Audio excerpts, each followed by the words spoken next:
Hello everypony, my name is Moonlight Quill, and welcome to my studio. It isn't the main thing about you. So this is quite an interesting episode. So this one is focused all on Rairity.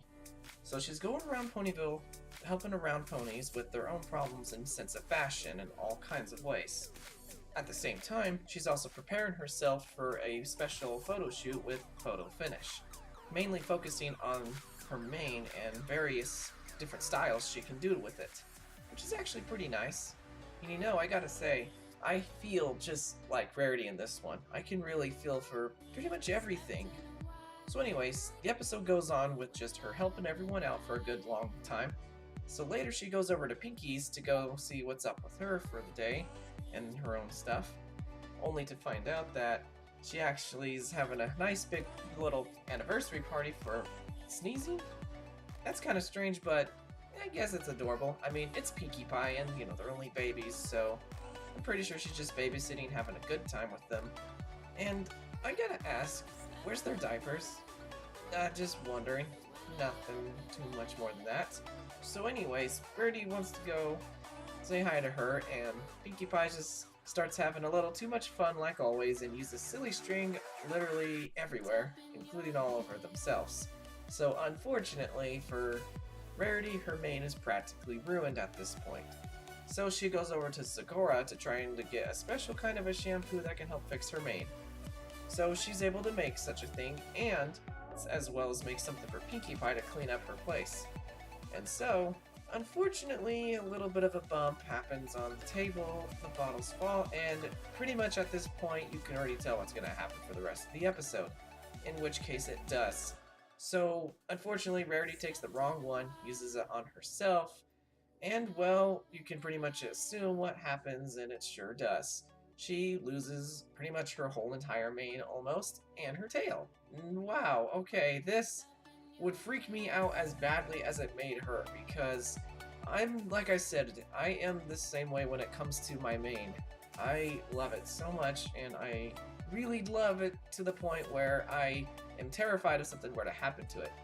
So she goes over to Twilight to try and fix the matter after going back to Sakura, only to find out that she can't really help her on such a thing. So going to Twilight, seeing if they can magically restore it, which of course is possible, but it's nearly impossible. Now learning this, I feel very saddened by this, because I'm supposed to already know how to do that because of how much I love my mane. But seeing how hard it really is to do it in canon, wow, okay, maybe I don't know it all the way correctly, and it's very difficult, as already proven. So unfortunately for me, that's gonna be a very difficult spell to master. Well anyways, it doesn't work, and I did get a very good laugh at the poor Crystal Pony who had his mane taken from him and put on Rairity, and I just can't help but laugh. I feel sorry for the guy, but that was just too precious. I couldn't help myself. So unfortunately for Rairity, she could not help it, and so she goes around Ponyville still trying to finish up what she started, and, well, trying to hide her identity with her cloak. And now this is where one of the biggest flaws in the episode has, is where, logically, come on, her face hasn't changed. I mean, yeah, her body's covered, but that really doesn't change the fact that her face is quite visible. But that's just a little nitpicks thing on my part, at least for me, but I can see why a lot of people are upset with it.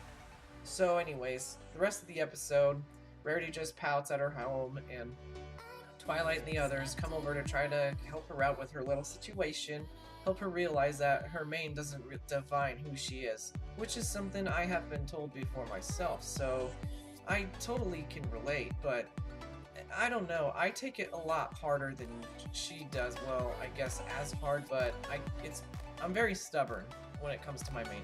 It's like one of my most very dignified things that I'm very sensitive about. Moving on, so Rarity's just moping, eating ice cream, and it's a good chuckle because it's been quite a long time since we've seen her moping, having that same old ice cream like before. So they told her that the beauty's really on the inside more than the outside, the kind of same typical thing you would expect to be learned from a lesson like this, which is understandable. It's not a bad idea. So instead of Rarity pouting about it, she actually improvises with what she has, and she goes with a punk style.